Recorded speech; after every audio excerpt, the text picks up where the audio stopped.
One Piece chapter 1180, brief spoilers. Let's get right into it. This is a doozy. Chapter 1180, Omen. Emu arrives at Zoro's group and attacks Gerald to free Summers and cuts off some of Gerald's fingers. So, right off the move, wow, right out of the gate, moving.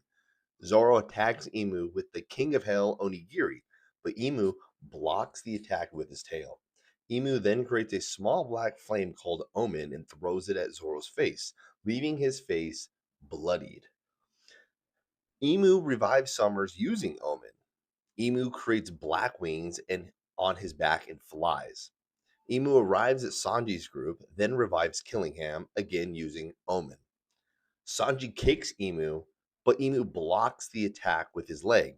Emu then kicks Sanji with the black flames, causing an explosion. The chapter ends with a confrontation between Emu and Loki. All right, no break next week. I don't even really know where to begin with this because this is like such a combat heavy chapter right off the bat. I'm sure we're just going to see a series of Emu flying from one place to another and really showcasing his speed, his strength, his agility, obviously all the abilities that he rolls out with right out the gate. Okay. But one thing people are going crazy over is his size, pause, which is understandable because it literally shows him crouching down on top of a castle built for giants, looking massive, pause. So Oda ended up coming out and kind of like clearing the air because they were asking, how tall is this guy? Is he an ancient giant? Is he an Oni?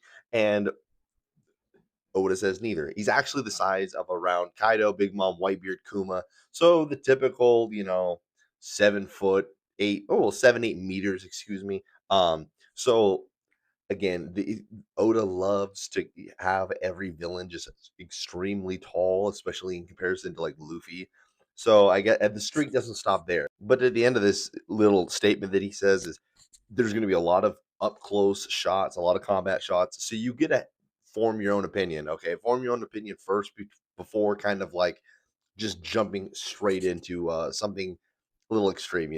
But the actual spoilers now, the fact that Zoro and Sanji can't really even touch this guy, right? Especially when they're pulling out extremely strong attacks, is something that I'm very thankful for because I did not want Emu just to, get stopped and then have to put an effort to, fight Sanji and Zoro. It would have been nice to see him actually just walk both of them because it gives them a bar to clear, right? Because it seems to be like they were really strong and they really had no other comparison, especially in terms of like villains, right? There's no one we can really match up with to kind of see their engage their strength. But then here comes the top echelon of the character, just